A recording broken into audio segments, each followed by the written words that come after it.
just arrived at Billy's boy's house, and he's got his fresh G37 right here. This is not his fault right here. It sucks. Mad damage. He got like 5K for it. What? Yeah. Yeah, you weren't lying, dude, about the 2 intakes. Yeah, no, they're pretty thick. I probably wouldn't be able to wrap. Bro, I would not want to work on one of these. I'm not even kidding. Look at this. Spark plugs are under the throttle bodies. Both throttle bodies. There's 3 on each side. I would take my SI to work on any day over this. Even though these are great cars, dude. I mean, they come off the line fast as fuck. Yeah. You know what would be sick? Carbon fiber trunk on this with a duckbill wing, a spoiler that comes out to like right here. Dude, is it unlocked right now? Yo, what? Did you do this yourself, or that came like that? We had the seams over here, so damn. Wow, this is definitely more comfortable than my Civic is, I'll tell you that right now. Damn, dude. Push to start too, word.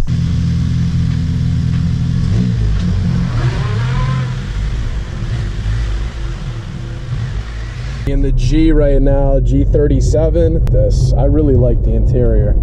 And the torque in this thing, we haven't even got on it yet, but it's absolutely amazing. So it's gonna be a little fun what the homie's gonna do right here for us, so stay tuned.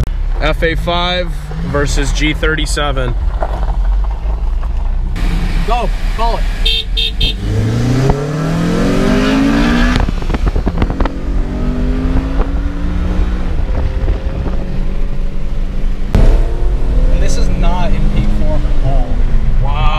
Dude, these cars are no joke, man.